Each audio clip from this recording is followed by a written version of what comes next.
नमस्कार, अध्ययन अड्डा यूट्यूब चैनल पर मैं दुष्यंत सिंह एक बार फिर से आप सभी लोगों का बहुत बहुत स्वागत करता हूं। एनसीईआरटी ज्योग्राफी की सीरीज हम कर रहे हैं। 7वीं कक्षा की किताब इस टाइम पे गतिमान है और इसका अंतिम पार्ट आज आप देख रहे हैं। इसी के साथ में क्लास 7th की जो बुक है एनसीईआरटी ज्योग्राफी की वो कंप्लीट हो जाएगी। कल से क्लास 8 की जो वीडियोज़ हैं आपको मिलना स्टार्ट हो जाएंगी। इसके साथ साथ मैं ये एक्सपेक्टेशन कर रहा हूँ कि जितनी भी वीडियो आपको एनसीईआरटी ज्योग्राफी की अब तक मैंने प्रोवाइड कराई हैं, आपने उनसे नोट्स भी बनाए होंगे।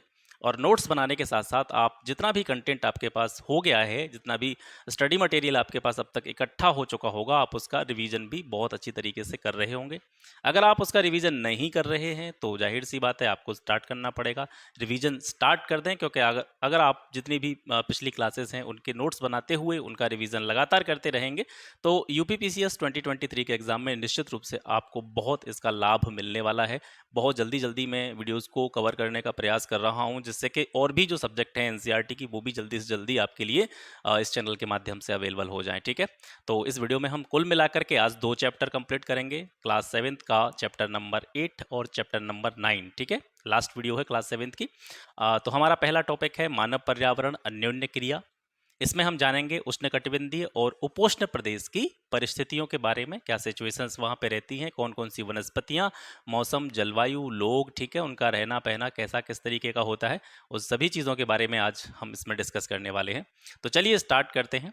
According to class 7th NCERT chapter number 8, सबसे पहला पॉइंट ये है कि जो उष्णकटिबंधीय प्रदेश, सबसे पहले इसको समझिए। हालांकि पिछली क्लासेस में इन सारी चीज़ों को हम क्लियर करते चले आ रहे हैं और जो भी नए वर्ड आपको यहाँ पे दिखेंगे उनको तो मैं आपको एक्सप्लेन करूंगा ही, लेकिन जो पुराने वर्ड्स जिनके बारे में हम प्रीवियस वीडियोस में डिस्कशन कर चुके हैं, एक्सप्लेन कर चुके हैं, मैं आपसे ये उम्मीद रख सकता हूं कि उन सभी शब्दों के बारे में आपको पता होना चाहिए। जैसे उष्णकटिबंधीय प्रदेश क्या होता है, इसको जब हमने अक्षांश और देशांतर पढ़ा था तब मैंने सभी कटिबंधों को अलग अलग उसमें डिवाइड करते हुए आपको सारी चीज़ें बताई थी, लेकिन फिर भी यहाँ पर चीज़ें रिकॉल होती हैं।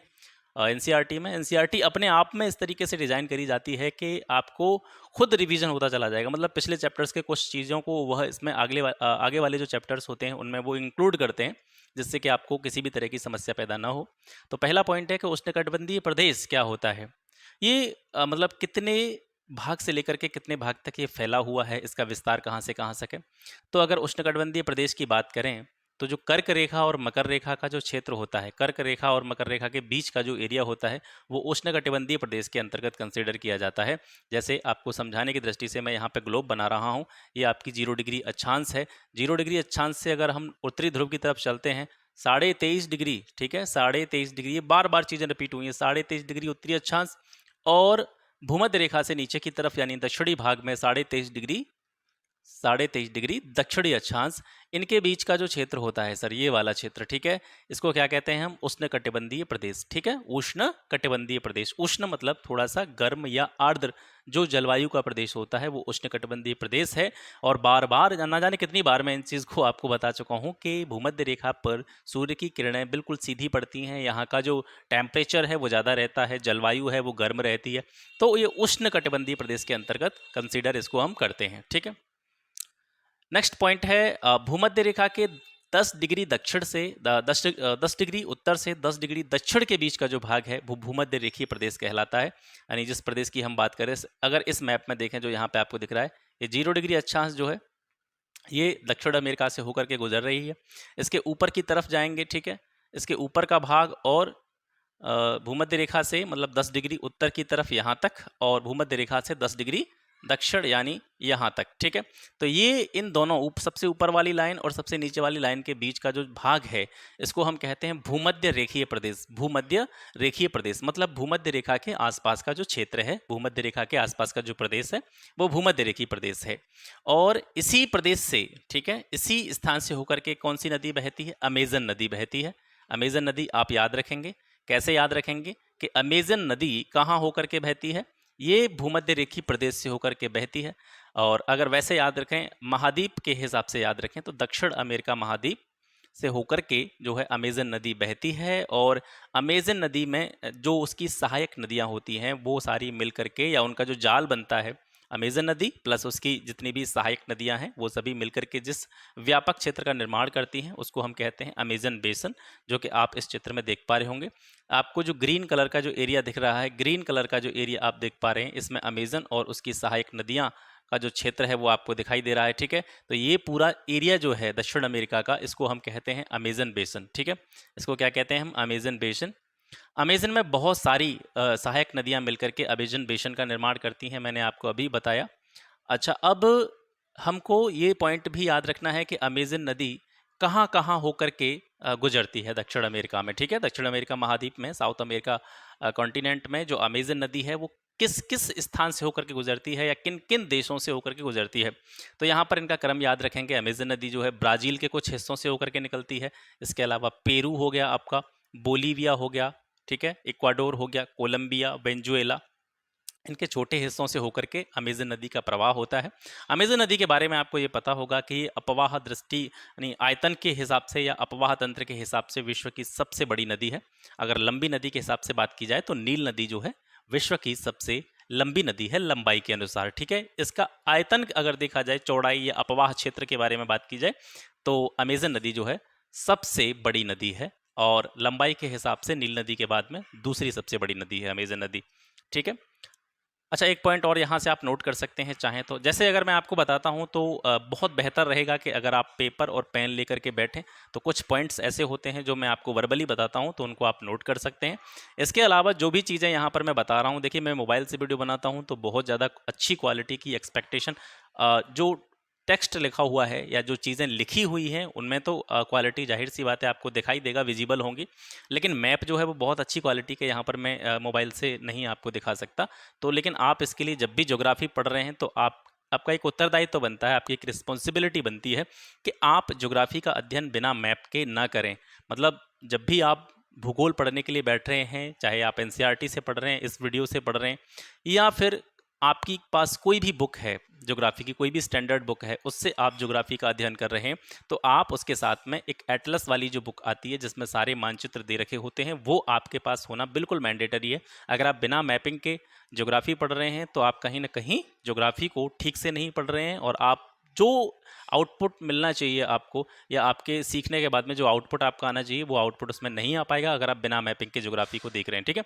तो जो जैसे अगर मैं यहाँ पे दक्षिण अमेरिका महाद्वीप के बारे में बता रहा हूँ या अमेजन बेसन के बारे में बता रहा हूँ, तो यहाँ पे मैं आपको बता ही रहा हूँ, लेकिन इसके साथ साथ आपके पास जो बुक होगी एटलस वाली, आप उसमें इस स्थान को देखने का प्रयास करें, या आपके पास में वर्ल्ड का जो पॉलिटिकल मैप हो या फिर कह सकते हैं भौगोलिक मैप हो, ये दोनों ही मैप आपके पास होने चाहिए।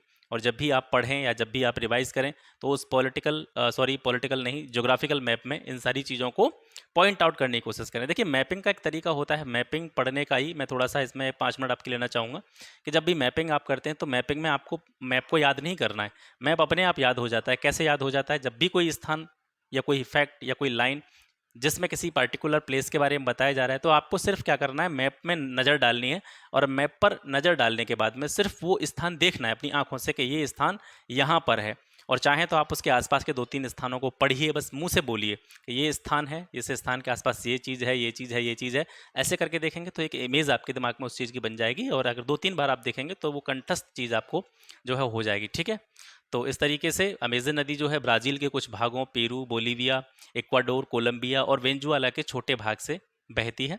अमेजन बेसन में भूमध्य रेखा इक्वाडोर, कोलंबिया और ब्राज़ील से गुजरती है। ये बहुत इंपॉर्टेंट पॉइंट है। अमेजन बेसन में भूमध्य रेखा वैसे तो बहुत सारे देशों से होकर गुजरती है, ठीक है। भूमध्य रेखा वैसे तो बहुत सारे देशों से होकर गुजरती है, लेकिन यहाँ पर हम अमेजन बेसन के बारे में पढ़ रहे हैं तो प्रश्न इस तरीके से भी आपसे पूछा जा सकता है कि अमेजन बेसन में भूमध्य रेखा किन किन देशों से गुजरती है।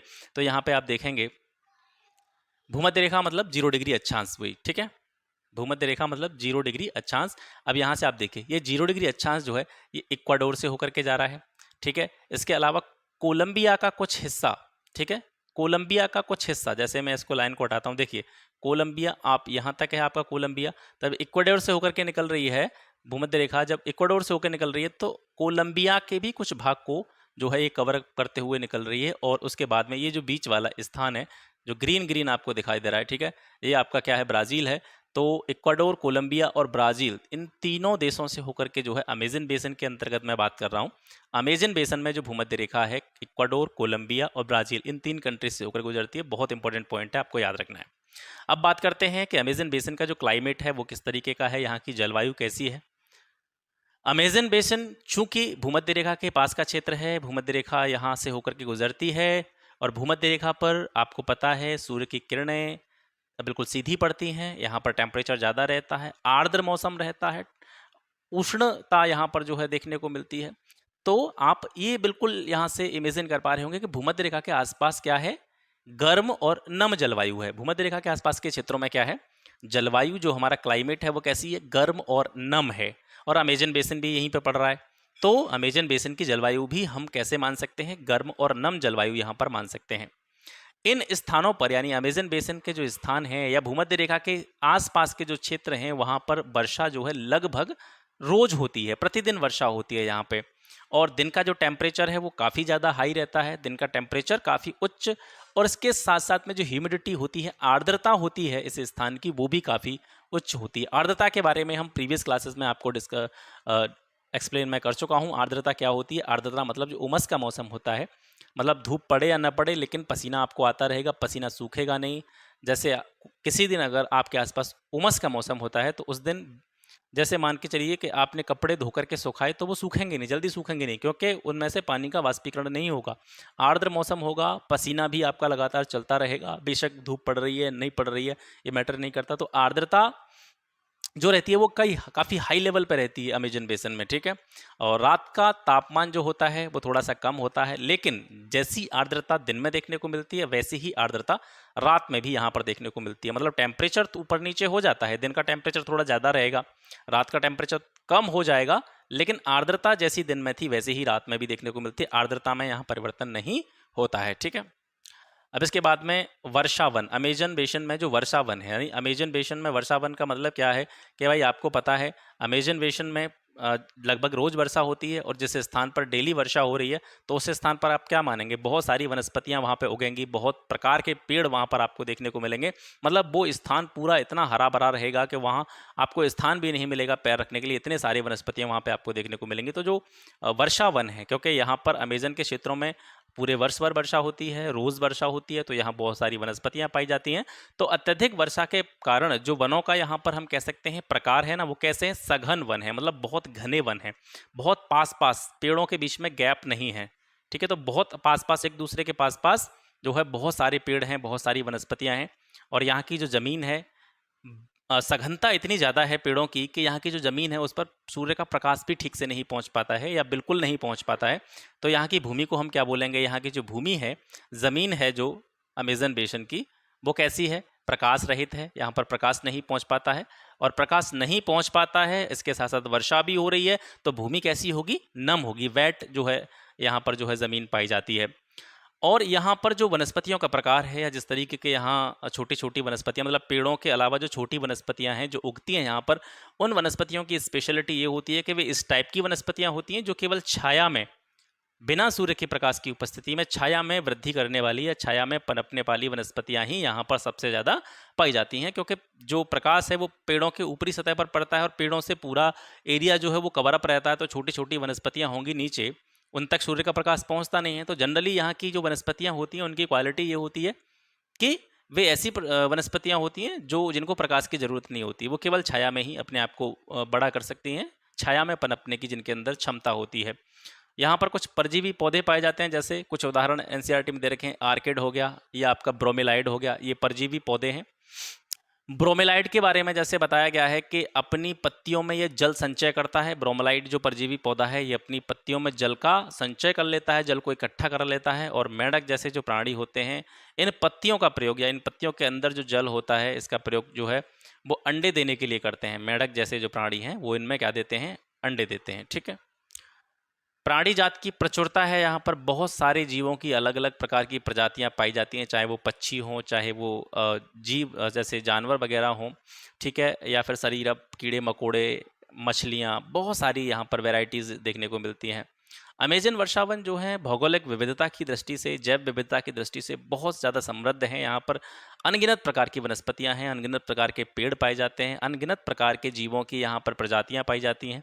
जैसे अगर पक्षियों की बात करें तो वर्षा वनों में टूकन हो गया, आपका गुंजन पक्षी हो गया, ठीक है। रंगीन जो पंख होते हैं ना, पक्षती मतलब पंख, रंगीन पंखों वाले जो है मकाऊ भी यहाँ पर पाए जाते हैं।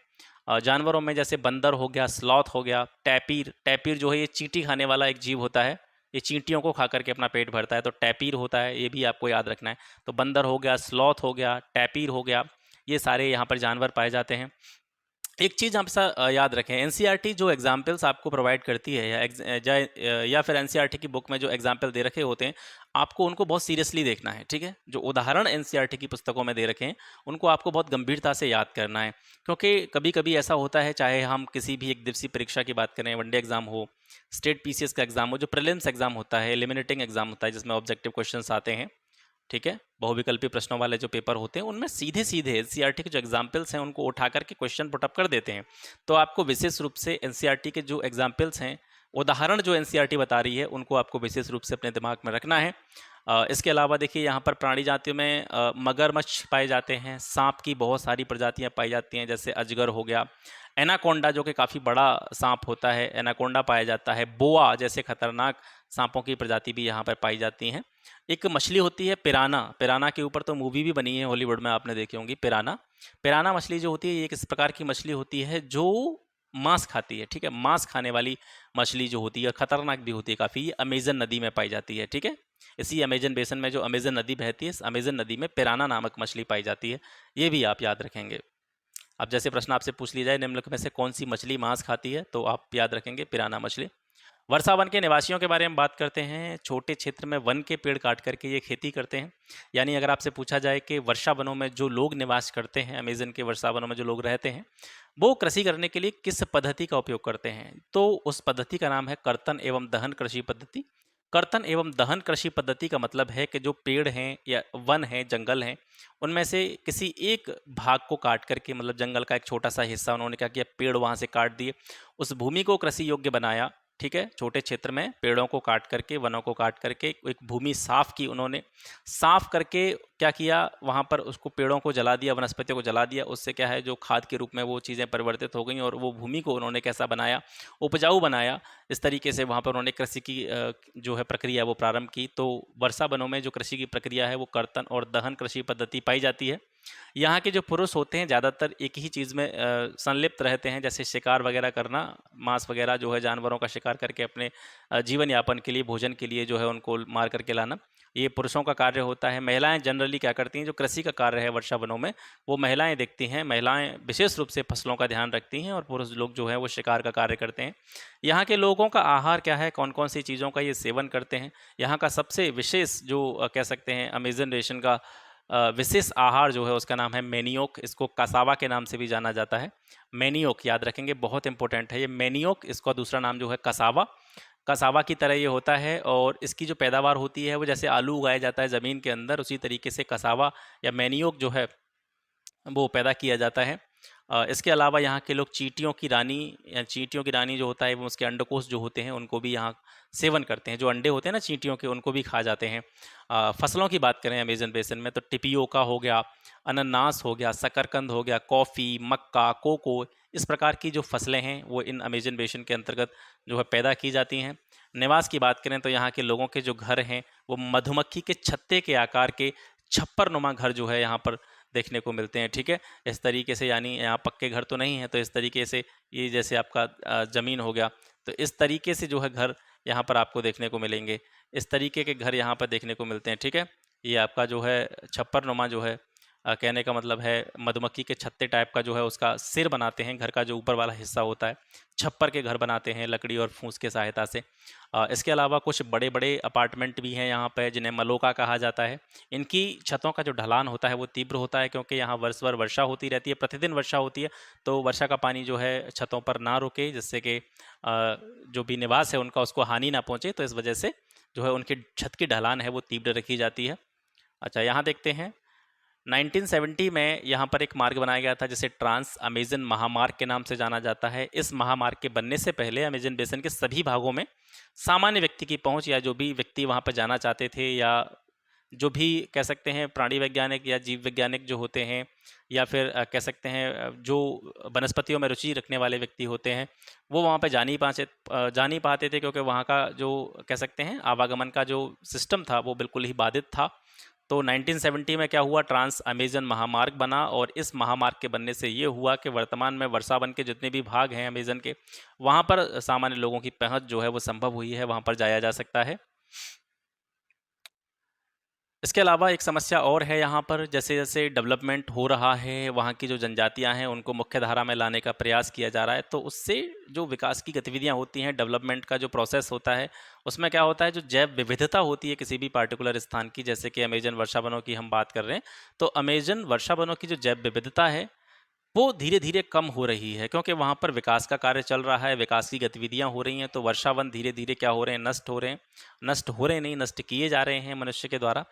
इसके अलावा प्रतिवर्ष अमेज़न बेसिन के जो वर्षावन हैं, वर्षा वाले जो वन हैं, जंगल हैं, उनका एक बहुत बड़ा भाग जो है वो समाप्त होता जा रहा है, लुप्त होता जा रहा है, जो कहीं न कहीं जैव विविधता के लिए, जैव विविधता को पृथ्वी पर बनाए रखने के लिए जो काम किए जा रहे हैं, उसकी दिशा में एक नेगेटिव इम्पैक्ट जो है यहाँ पे दिखाई देता है।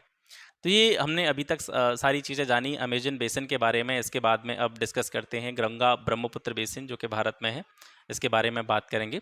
गंगा ब्रह्मपुत्र बेसिन, इसकी अवस्थिति के बारे में बात करें तो ये 10 डिग्री नॉर्थ अक्षांश से 30 डिग्री नॉर्थ अक्षांश के बीच में जो है इसकी अवस्थिति है।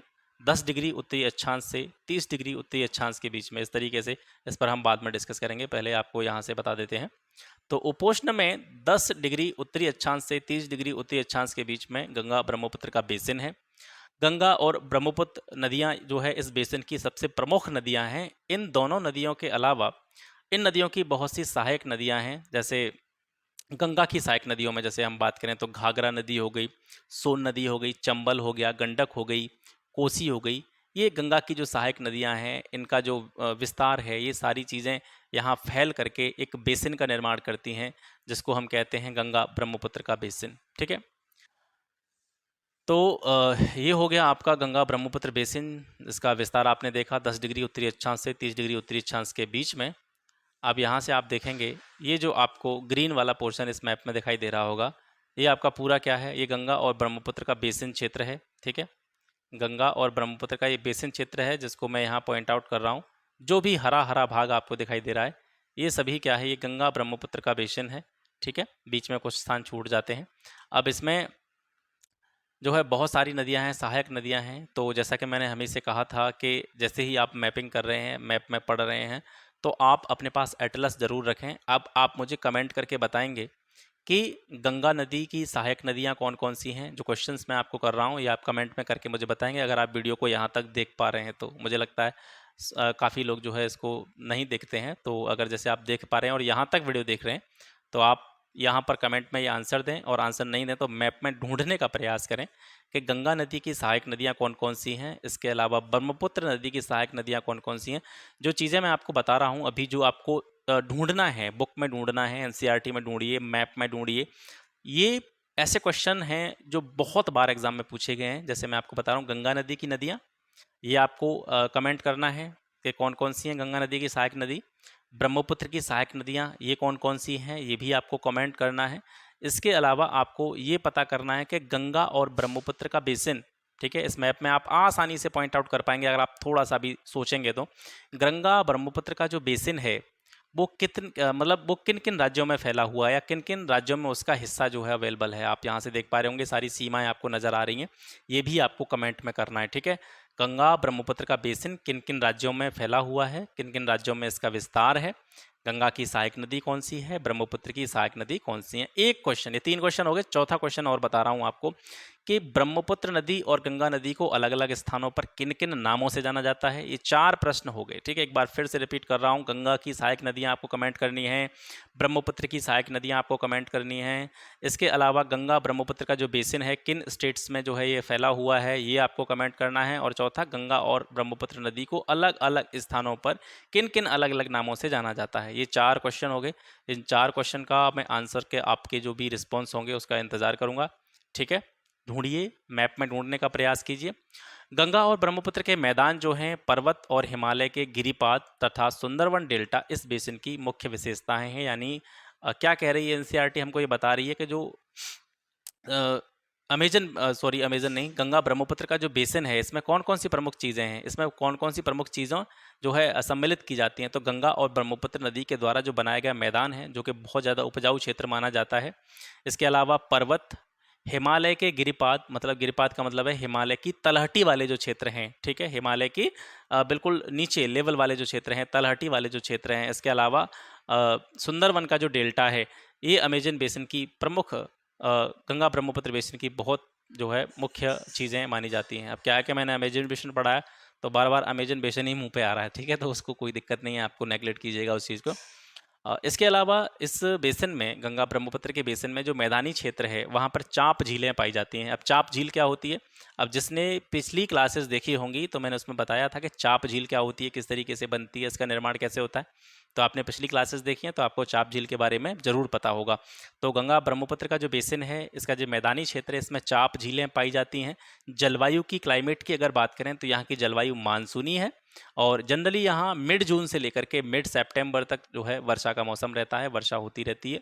फसलों की बात करें तो मुख्य रूप से गंगा ब्रह्मपुत्र के बेसिन की जो सबसे मेन क्रॉप है वो है धान। इसके अलावा यहाँ अन्य फसलें भी उगाई जाती हैं, जैसे गेहूं हो गया, मक्का हो गया, ज्वार हो गया, चना हो गया, बाजरा हो गया, गन्ना, जूट जैसी फसलें भी यहाँ इस बेसिन में देखने के लिए मिलती हैं। इसके अलावा अमेजन बेसिन आपका पश्चिम बंगाल में भी, इसका जो है गंगा ब्रह्मपुत्र बेसिन का, क्या करें यार, रिपीट हो रहा है बार बार। तो पश्चिम बंगाल का कुछ हिस्सा, इसके अलावा असम के कुछ हिस्सों में भी गंगा ब्रह्मपुत्र का बेसिन फैला हुआ है और चाय के बागान जो है इन स्थानों पर पाए जाते हैं इस बेसिन में। इसके अलावा बिहार और असम के कुछ भागों को देखें, गंगा ब्रह्मपुत्र बेसिन के जो बिहार और असम वाले जो क्षेत्र हैं उसमें जो है सिल्क उत्पादन का कार्य किया जाता है। जो सिल्क के कीड़े होते हैं उनसे सिल्क का जो है उत्पादन किया जाता है। जो ढलान वाले क्षेत्र हैं इस बेसिन के, जो ढलान वाले क्षेत्र हैं, जो कि पहाड़ी नुमा, ढलान नुमा, ठीक है, ढलान नुमा क्षेत्र हैं, जो ढलान नुमा क्षेत्र हैं, ऐसे स्थानों पर क्या किया जाता है, जो पर्वत और पहाड़ियों में जो ढलान नुमा क्षेत्र हैं वहाँ पर वेदिकाओं में फसलें उगाई जाती हैं, सीढ़ी नुमा खेती जो है यहाँ पर की जाती है। वनस्पतियों के बारे में बात करते हैं। गंगा ब्रह्मपुत्र बेसिन में सागवान, जिसको सागौन भी कहा जाता है, तो सागौन, साखू, पीपल, इसके साथ में जो उष्णकटिबंधीय पर्णपाती पेड़ होते हैं वे इस क्षेत्र के वनस्पतियों की, पेड़ों की प्रमुख विशेषता है, ठीक है। इस प्रकार के जो पेड़ हैं या वनस्पतियां हैं यहाँ पाई जाती हैं। उष्णकटिबंधीय पर्णपाती पेड़ क्या होते हैं, पिछली क्लासेस में मैं आपको बहुत अच्छी तरीके से इसके बारे में बता चुका हूँ। अगर आपने देखी होंगी क्लासेस तो आपको ज़रूर पता होगा। इसके अलावा गंगा ब्रह्मपुत्र बेसिन में घने बांस के, घने क्या पाए जाते हैं, झुरमुट समूह बांस की जो है यहाँ पर वनस्पति देखने को मिलती है। बांस भी यहाँ पर जो है देखने को मिलते हैं। गंगा ब्रह्मपुत्र बेसिन के डेल्टाई क्षेत्र में मैंग्रोव वन पाए जाते हैं। मैंग्रोव वनस्पति के बारे में भी हम पिछली क्लासेस में डिस्कस कर चुके हैं। उत्तराखंड की बात करें या सिक्किम की बात करें या अरुणाचल की बात करें तो इन स्थानों पर चीड़, देवदार, फर जैसे शंकुधारी पेड़ पाए जाते हैं, ठीक है। ये पहाड़ी क्षेत्र हो गए, उत्तराखंड, सिक्किम, अरुणाचल, यहाँ पर क्या है, चीड़, देवदार और फर जैसे शंकुधारी वृक्ष पाए जाते हैं। वन्य जीवों की बात करें कि गंगा ब्रह्मपुत्र के बेसिन में वन्य जीव कौन कौन से पाए जाते हैं, तो हाथी, बाघ, हिरण और बंदर। हाथी, बाघ और हिरण, बंदर ये सामान्य रूप से पाए जाने वाले जीव हैं, जो जनरली यहाँ पर मिल ही जाते हैं। इसके अलावा यहाँ से जो एक प्रश्न पूछा जाता है कि एक सींग वाला गेंडा, एक सींग वाला गेंडा कहाँ पाया जाता है, तो ये ब्रह्मपुत्र के मैदानों में ही पाया जाता है। विशेष रूप से आसाम के काजीरंगा जो उद्यान है वहाँ पर इसकी जो है स्पेशलिटी है कि वहाँ पर ये पाया जाता है एक सींग वाला गेंडा। इसके अलावा जो डेल्टाई क्षेत्र है वहाँ पर बंगाल टाइगर और मगरमच्छ जैसे जो है जानवर या जीव पाए जाते हैं। मछलियों की बात करें तो मछलियों की प्रजातियों में रोहू मछली, कतला मछली और हिल्सा मछलियाँ यहाँ की सबसे लोकप्रिय मछलियों की प्रजातियाँ हैं।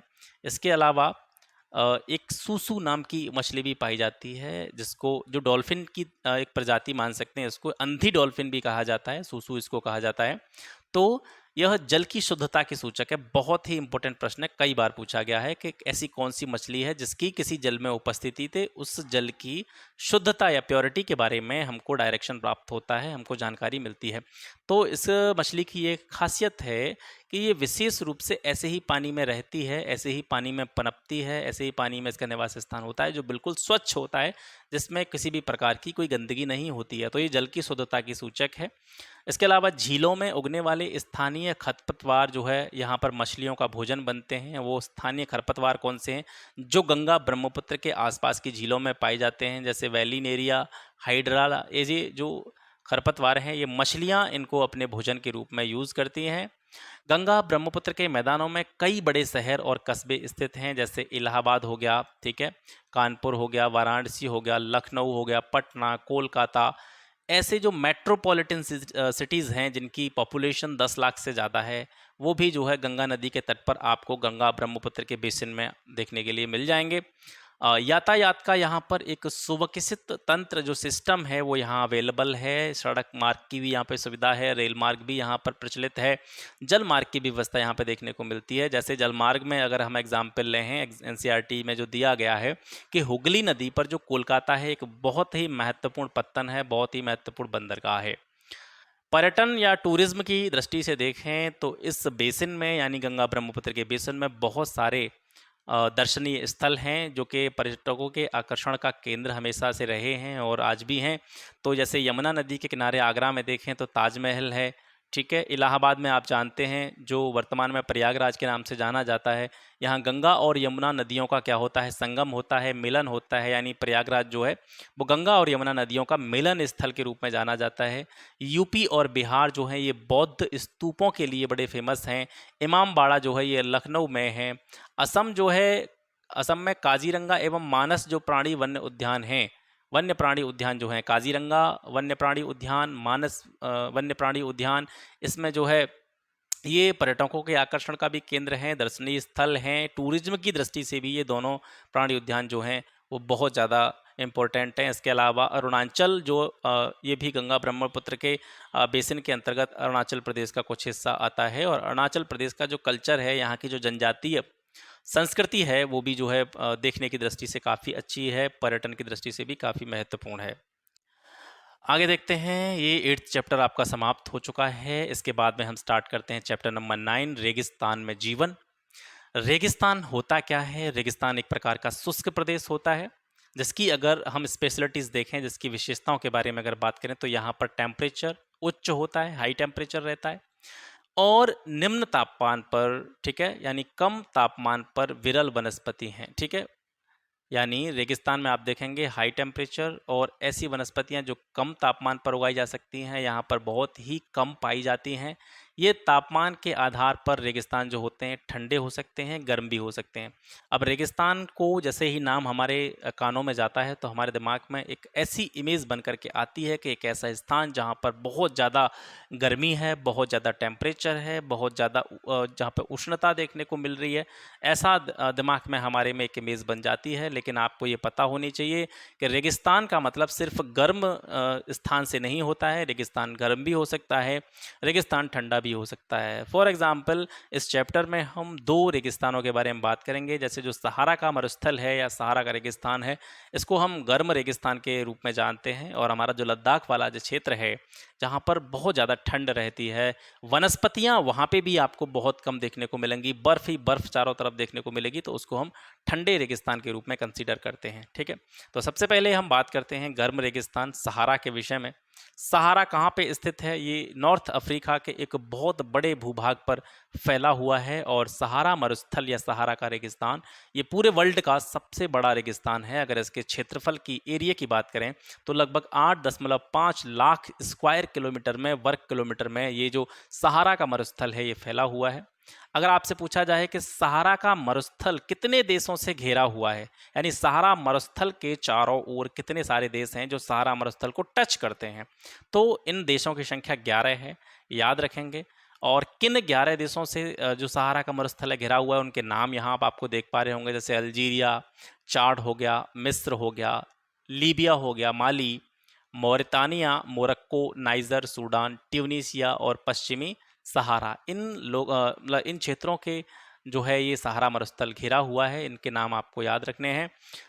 यहाँ पर बालू की विशाल परतों के अलावा, देखिए रेगिस्तान में बालू तो आपको मिलेगी मिलेगी, लेकिन इस रेगिस्तान में, सहारा के मरुस्थल में बालू की विशाल परतें तो पाई जाती हैं। इसके अलावा बजरी के मैदान भी पाए जाते हैं, और ऐसी चट्टानें भी पाई जाती हैं जिनको हम नग्न कह सकते हैं, मतलब जिन पर मिट्टी वगैरह कुछ नहीं है, बिल्कुल ठोस चट्टानें और चट्टानी सतह वाले जो उठे हुए पत्थर हैं वो भी यहाँ पर इस रेगिस्तान में देखने के लिए मिलते हैं। कुछ स्थान पर इन चट्टानों की जो ऊंचाई है लगभग 2500 मीटर से भी अधिक है, ठीक है। तो गर्म होना स्वाभाविक है, यहाँ पर जब सूर्य का प्रकाश होगा बालू भी बहुत तेज़ी से गर्म होती है सूर्य के प्रकाश के संपर्क में आने पर। इसके अलावा पत्थर तो ऑब्वियसली गर्म होता ही है। तो यहाँ इस कुल मिलाकर के क्या होता है, दिन के समय में जब सूर्य का प्रकाश पड़ता है तो टेम्परेचर बहुत ज़्यादा हो जाता है, काफ़ी ज़्यादा हो जाता है, और इसके विपरीत रात के समय में यहाँ टेम्परेचर बिल्कुल डाउन हो जाता है। ठीक है, तो दोनों ही दृष्टि से जो है महत्वपूर्ण है। अब जैसे इस मैप में आप देख पा रहे होंगे सहारा का मरुस्थल, सहारा मरुस्थल के आसपास के जो क्षेत्र हैं वो आपको यहाँ दिखाई दे रहे होंगे। जैसे मोरितानिया हो गया, पश्चिमी सहारा हो गया, अल्जीरिया हो गया, लीबिया, मिस्र, सूडान, ठीक है, चाड हो गया, नाइजर, माली, ये सारी कंट्री जो है सहारा मरुस्थल को घेरे हुए हैं। यहाँ से आप आसानी से देख सकते हैं मैप में। मैप अपने पास भी रखा करें जिससे कि चीज़ों का जो है आकलन हो सके। एक बार जब हमारी नज़र भी पड़ जाती है तो चीज़ें कहीं ना कहीं दिमाग में किसी न किसी कोने में जो है सेव होने लगती हैं। अब देखते हैं सहारा मरुस्थल की जो क्लाइमेट है, जलवायु है, वो किस तरीके की है। रेगिस्तान है तो जाहिर सी बात है कि जो जलवायु होगी वो बहुत ज़्यादा गर्म होगी, शुष्क होगी। यहाँ पर वर्षा ऋतु तो होती है लेकिन अल्पकालिक होती है। कभी कभार साल 2 साल 4 साल में अगर वर्षा पड़ गई तो पड़ गई, नहीं तो नहीं पड़ रही है। दिन के समय पर temperature more than 50 degree Celsius हो जाता है, 50 डिग्री सेल्सियस से भी यहाँ पर टेम्परेचर ऊपर निकल जाता है। और रात के समय में जो रातें हैं वो बहुत ज़्यादा ठंडी कंसीडर की जाती हैं। तापमान जो है 0 डिग्री सेल्सियस तक चला जाता है। सोचिए कितनी विविधताएं हैं हमारे वातावरण में, हमारे इन्वायरमेंट में, कि एक तरफ जहाँ कोई वनस्पति नहीं है, किसी भी प्रकार का कोई पेड़ पौधे बाग बगीचे उपवन कुछ नहीं है, बिल्कुल रेत है, चट्टानें हैं। जाहिर सी बात है वहाँ गर्मी ज़्यादा होगी। ठीक है, बालू है, चट्टानें हैं, ये सभी चीज़ें गर्म होकर के टेम्परेचर को दिन में 50 डिग्री सेल्सियस से भी ऊपर कर देती हैं। लेकिन बालू और चट्टानों की विशेषता ये होती है कि जितनी जल्दी गर्म होती हैं उतनी जल्दी ठंडी भी होती हैं। तो रात के समय में जब सूर्य का प्रकाश नहीं होता है तो यहाँ का जो टेम्परेचर है बहुत नीचे चला जाता है, 0 डिग्री सेल्सियस तक। यानी रात के समय यहाँ काफ़ी ठंड पड़ती है और दिन के समय में भयंकर रूप से यहाँ पे गर्मी पड़ती है। ठीक है, सहारा के अल अजीजिया क्षेत्र में, सहारा के अल अजीजिया क्षेत्र, सहारा का एक स्थान है अल अजीजिया, यहाँ जो है ये कहाँ, अगर इसकी अवस्थिति देखें तो ये त्रिपोली, ठीक है, लीबिया की राजधानी जो त्रिपोली है, लीबिया की राजधानी त्रिपोली के दक्षिणी भाग में अल अजीजिया स्थित है। और 1922 में, आज से काफ़ी साल पहले, इस क्षेत्र का सर्वाधिक तापमान दर्ज किया गया था, लगभग 57.7 डिग्री सेल्सियस था। आप अंदाज़ा लगा सकते हैं जब हमारे इस मैदानी क्षेत्र में कभी कभी टेम्परेचर 45, 46, 47 तक जाने लगा है, तो जब 45-46 डिग्री सेल्सियस का टेम्परेचर होता है तो हम कितनी गर्मी का अनुभव करते हैं। और इस स्थान पर नॉर्मल टेम्परेचर 50 डिग्री सेल्सियस से ज़्यादा रहता है, और कभी कभी यहाँ पर जैसा कि आप देख पा रहे हैं 57.7 डिग्री सेल्सियस टेम्परेचर जो है यहाँ 1922 में रिकॉर्ड किया गया था। वनस्पति जात और प्राणी जगत के बारे में बात करते हैं कि सहारा के मरुस्थल में किस प्रकार की वनस्पतियां पाई जाती हैं, कौन कौन से प्राणी या कौन कौन से जीव यहाँ देखने को मिलते हैं। तो विशेष रूप से यहाँ वनस्पतियों की बात करें तो कैक्टस, ठीक है, खजूर या एकेसिया जैसी यहाँ वनस्पतियां पाई जाती हैं। कुछ स्थानों पर मरुद्यान भी जो है देखने को मिलते हैं। मरुद्यान क्या है? मरु का मतलब होता है मरुस्थल, उद्यान का मतलब होता है बाग।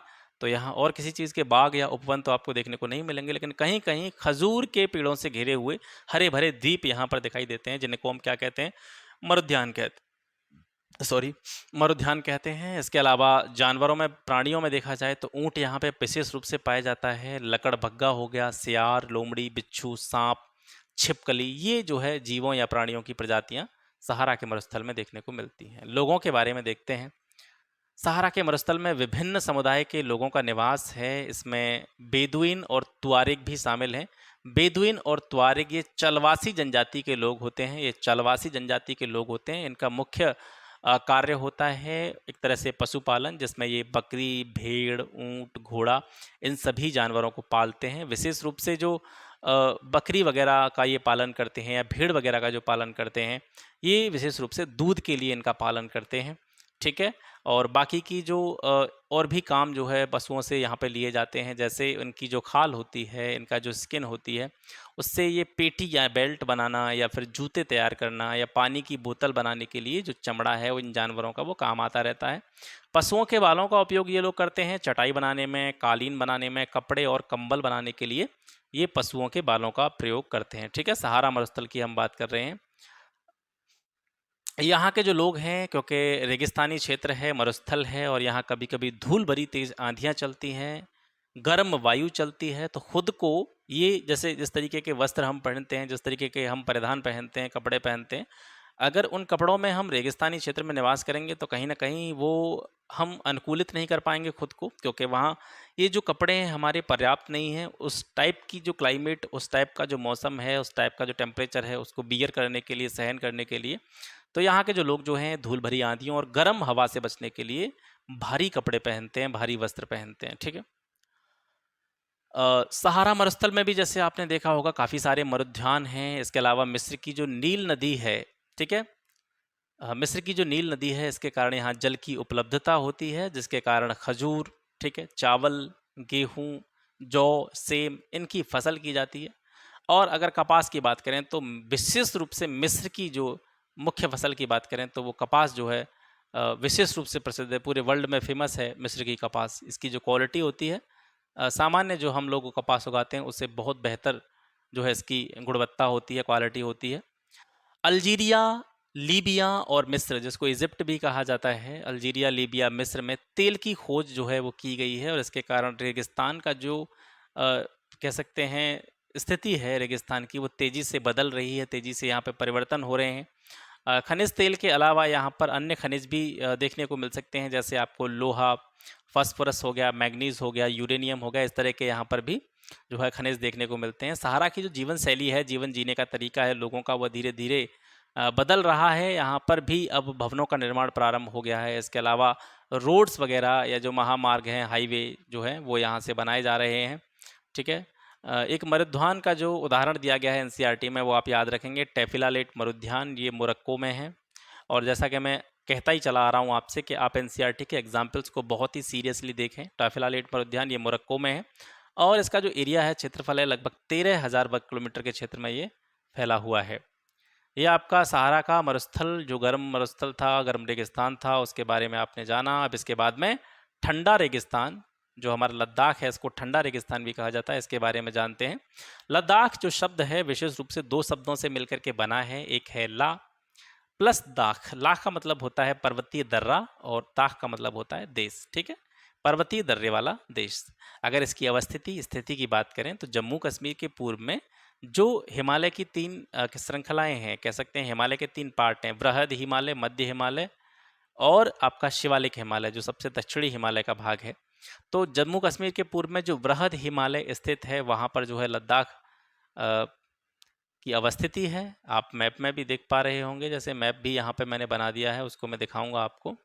जैसे ये जो हिस्सा है, देखिए, ये बृहद हिमालय का क्षेत्र आता है, यहाँ से लेकर के ये जो हिस्सा है पूरा, ठीक है, यहाँ ये जो है पीओके हो गया अपना, और ये लद्दाख का हिस्सा है पूरा, ठीक है। तो इसको आप देख लें यहाँ से, अभी आके और इस पर और डिस्कशन करेंगे। तो यहाँ से आपको अवस्थिति पता चल गई कि लद्दाख की अवस्थिति क्या है। लद्दाख के उत्तर में काराकोरम पर्वत श्रेणी स्थित है। आपसे पूछा जा सकता है काराकोरम पर्वत श्रेणी लद्दाख के सापेक्ष किस दिशा में है? उत्तर में है। लद्दाख के दक्षिण में जास्कर पर्वत श्रृंखला है, ठीक है। लद्दाख से जो नदियां बहती हैं वो क्या करती हैं? गहरी घाटियों का निर्माण करती हैं, महाखड्डों का निर्माण करते हैं, जिनको गॉर्ज भी कहा जाता है। इस ठंडे रेगिस्तान की जो सबसे मुख्य नदी है वो है सिंधु। सिंधु नदी यहाँ की प्रमुख नदी है और एक हिमानी विशेष रूप से लद्दाख से रिलेटेड है, उसका नाम है गिरेंगी हिमानी। आपसे पूछा जा सकता है कि गिरेंगी हिमानी कहाँ पे है, तो ये लद्दाख में है। लद्दाख की ऊंचाई जो है 3,000 मीटर है। कारगिल जो है लद्दाख की जो ऊंचाई की अगर बात करें पूरे विस्तृत रूप में, तो 3,000 मीटर से लेकर के 8,000 मीटर तक जो है इसकी ज़मीन की ऊंचाई है सी लेवल से, ठीक है। तो 3,000 मीटर जो है लगभग ऊंचाई की बात करें तो वो कारगिल क्षेत्र में पड़ती है, और 8,000 मीटर तक की जो ऊंचाई है वो काराकोरम पर्वत श्रृंखला जो है वहाँ तक जो है 8,000 मीटर की ऊंचाई यहाँ पर हमें देखने को मिलती है। जलवायु यहाँ की शीतल है क्योंकि बर्फ़ जमी रहती है, ठंडा मौसम रहता है। शुष्क, इसके अलावा शुष्क जो है यहाँ की जलवायु, ठीक है, शीतल एवं शुष्क जलवायु है। टेम्परेचर की बात करें तो गर्मियों में यहाँ 0 डिग्री सेल्सियस से थोड़ा बहुत आगे पीछे जो है रहता है टेम्परेचर, जबकि 0 डिग्री सेल्सियस हमारे यहाँ सर्दियों में होता है, वहाँ गर्मियों में 0 डिग्री सेल्सियस जो है तापमान जो है 0 डिग्री सेल्सियस से ज़्यादा होता है। शीत ऋतु में जो टेम्परेचर है 0 डिग्री सेल्सियस से भी नीचे, यानी -30 डिग्री सेल्सियस तक जो है यहाँ का टेम्परेचर चला जाता है। लद्दाख क्षेत्र जो है हिमालय के वृष्टि छाया क्षेत्र के अंतर्गत आता है, इस वजह से यहाँ वर्षा बहुत कम होती है। वृष्टि छाया क्षेत्र किसे कहते हैं? ऐसा क्षेत्र जहाँ पर वर्षा बहुत कम हो, तो वो वृष्टि छाया क्षेत्र कहलाता है।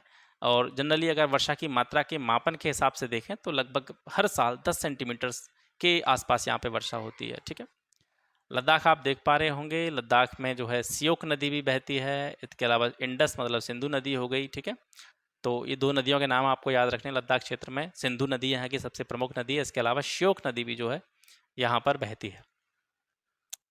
आगे देखते हैं वनस्पति जात और प्राणी जगत के बारे में। अगर यहाँ देखा जाए तो सरपत, जिसको विलो कहा जाता है, सरपत और पॉपुलर के यहाँ पर उपवन पाए जाते हैं, बाग पाए जाते हैं।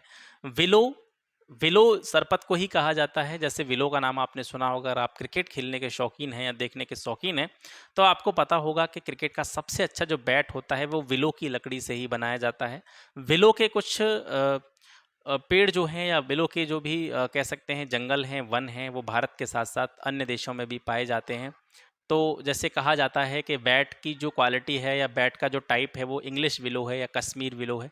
कश्मीर वाले क्षेत्र में, हमारे लद्दाख वाले क्षेत्र में भी जो है सरपत या विलो के पेड़ पाए जाते हैं, भारत के बाहर भी पाए जाते हैं। तो इस वजह से कहते हैं कश्मीर वाले विलो से बैट बना है या इंग्लिश विलो से जो है बैट बना है। तो इंग्लिश विलो, कश्मीर विलो जो है दो अलग अलग क्वालिटी हो जाती हैं इसकी मैटर के हिसाब से, मतलब मटेरियल के हिसाब से।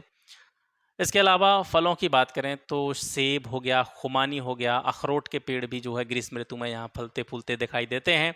पक्षियों में यहाँ पर देखा जाए तो प्रजातियों में रॉबिन हो गया, रेड स्टार्ट हो गया, तिब्बती स्नोकॉफ, रेवन, हूप, इस प्रकार के पक्षी यहाँ पाए जाते हैं।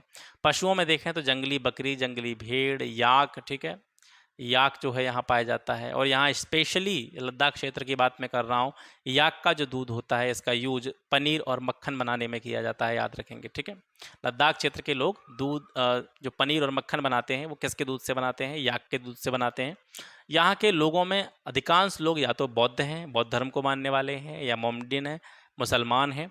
तो लद्दाख क्षेत्र में अनेक बौद्ध मठ आपको दिखाई देंगे जो कि अपने परंपरा गोम्पा के साथ स्थित हैं। गोम्पा भी एक तरह से अगर हम गोम्पा को परिभाषित करें कि गोम्पा क्या होता है, तो ये बौद्ध मठों का ही एक प्रकार का टाइप होता है जिसको गोम्पा कहा जाता है। तो इस क्षेत्र में जो कुछ प्रसिद्ध मठ हैं जिनके नाम आपको याद अवश्य होने चाहिए वो हैं हेमिस हो गया, थिक्से हो गया, एक मठ का नाम है शे, और नामायारू। ठीक है, नामायुरू, ये जो है यहाँ के प्रसिद्ध जो है मठ हैं। ठीक है, जो अपने गोम्पा के साथ में यहाँ दिखाई देते हैं। ग्रीष्म ऋतु में जो फसलें की अगर बात की जाए तो यहाँ जौ का जो है उत्पादन किया जाता है। आलू हो गया, मटर हो गया, सेम हो गया, सलजम हो गया, इन फसलों को यहाँ पर देखा जाता है। ठीक है, अब यहाँ पर इस चीज़ से आप कंफ्यूज नहीं होना है आपको कि ग्रीष्म ऋतु में आलू, जैसे अपने यहाँ आलू की जो फसल है जनरली सर्दियों में बोई जाती है, लेकिन अभी थोड़ी देर पहले हम पढ़ रहे थे यहाँ की ग्रीष्म ऋतु में भी मिनिमम टेम्परेचर जो है वो 0 डिग्री सेल्सियस रहता है। 0 डिग्री सेल्सियस यानी यहाँ गर्मियों में भी हमारे हिसाब से तो सर्दियाँ हैं, आलू के हिसाब से भी सर्दियाँ ही रहती हैं। तो यहाँ जौ, आलू, मटर, सेम, सलजम जो है, ये ज़्यादातर जो फसलें हैं सभी के नाम जो हैं ये मैदानी क्षेत्र के हिसाब से देखा जाए तो शीत ऋतु की फसलें हैं। लेकिन ग्रीष्म ऋतु लद्दाख क्षेत्र में शीत ऋतु जैसी ही होती है, हमारी शीत ऋतु जैसी ही होती है। तो इस वजह से ये सारी चीज़ें वहाँ पर पैदा की जाती हैं। लद्दाख की राजधानी है लेह। राष्ट्रीय राजमार्ग संख्या 1A या 1A ये जो है लेह को जोजिला दर्रा से होकर के गुजरते हुए कश्मीर घाटी से जोड़ता है। बहुत ही इंपॉर्टेंट पॉइंट है। राष्ट्रीय राजमार्ग 1A ये किस स्थान से किस स्थान तक जाता है या किस स्थान से किस स्थान को कनेक्ट करता है? लेह को जोजिला दर्रा होते हुए कश्मीर घाटी से जोड़ता है। लद्दाख का एक अन्य नाम भी है, इसको खा पा चान भी कहा जाता है। लद्दाख को खा पा चान भी कहा जाता है और इसका अर्थ क्या होता है? खापा चान का अर्थ होता है हिम भूमि, मतलब बर्फ की भूमि। ठीक है, इसके अलावा एक पक्षी जिसका नाम है तिब्बती एंटीलोप, तिब्बती एंटीलोप, या इसका दूसरा नाम भी जो है बोला जाता है, कभी कभी दूसरे नाम से भी इसको बोला जाता है, चीरू। तो तिब्बती एंटीलोप और चीरू ये क्या करते हैं? इनसे ऊन प्राप्त होती है, उस ऊन का नाम होता है शाहतूश। ठीक है, शाहतूश नाम की ऊन जो है तिब्बती एंटीलोप या चीरू से प्राप्त होती है। ये पॉइंट आपको याद यहाँ से रखने हैं। तो इसी के साथ में जो क्लास 7 की ज्योग्राफी की एनसीईआरटी की बुक थी वो आज सर समाप्त हो चुकी है और बड़ी खुशी हो रही है कि हमने 2 बुक्स जो है वो कंप्लीट कर ली हैं। तीसरी बुक जो 8th क्लास की बुक है उसकी तरफ हम कल से अपना जो है ध्यान देंगे उसकी तरफ। आज नाइट में मैं उम्मीद करता हूँ कि मोर देन हाफ बुक जो है उसके नोट्स मैं तैयार कर लूँ, लिख लूँ, उसको समझ लूँ और उसके बाद में फिर जो है बढ़िया तरीके से आप लोगों को कल 8th क्लास का जो पहला पार्ट है या पहला भाग है वो आपको देखने को मिले।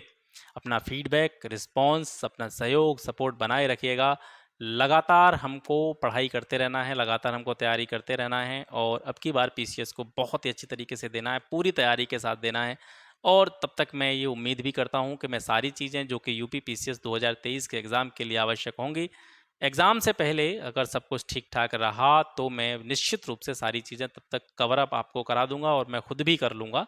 तो मिल कर के साथ में एग्ज़ाम देते हैं। बने रहिए मेरे साथ इस चैनल पर। मिलते हैं आपसे फिर एक नेक्स्ट वीडियो में एक नए टॉपिक के साथ में। तब तक के लिए नमस्कार। जय हिंद।